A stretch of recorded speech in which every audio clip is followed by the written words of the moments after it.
Hello everyone, welcome back to my channel. So लोगोफोर दिनै जोंना अनलाइन एग्जाम दङ आरोना लाइफनि first time online exam so today I'm very exciting. Cycle थांगोन? So आं दा लोगोनि न'आव थांनो नागिरदों आरोना लोगो सासे ओमफ्राय आं माने जों सानैदों एग्जामखौ लिरगोन आरो एखेलगे. So नोंथांमोनाबो आंजों लोगोसे जइन जाफादो बाबाया आंखौ साइकेलजों दोनना फैसिगोन आरोना. So first time बहुत गिनायबो मोनगासिनो आरोना अनलाइन एग्जाम कुइसन पेपारखौबो अनलाइन डाउनलड खालामनांगौ एन्सार स्क्रिप्टखौबो इमेलाव हरनांगौ स' पुरा गिगासिनो आरोना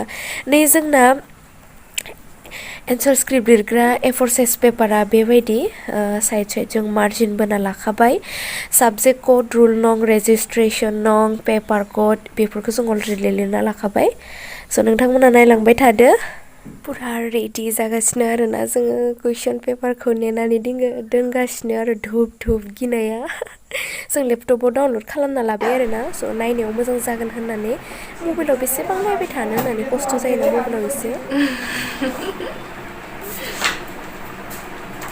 स' दा आं सफैबाय आरोना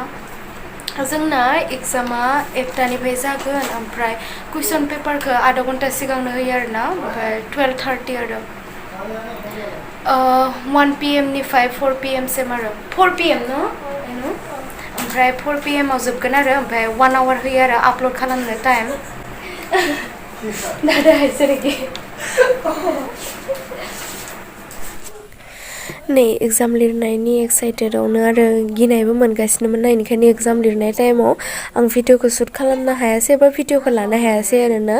ओमफ्राय नै मोनालायबाय दा 5:12 जाबायमोनदां आरोना आं बे भिडिअखौ लाबा दा आं न'आव थांफिननोसै नै जोंहा फादारा लांनो फैबाय आंखौ दा आं न'आव थांसै आरो स' लोगोफोर दिनैनि भिडिअआ बारा मोजां जायासै थेवबो जास्ट मेम'रि जाना थाथों होननानै आं खालामबाय आरो थेंक इउ फर वाचिं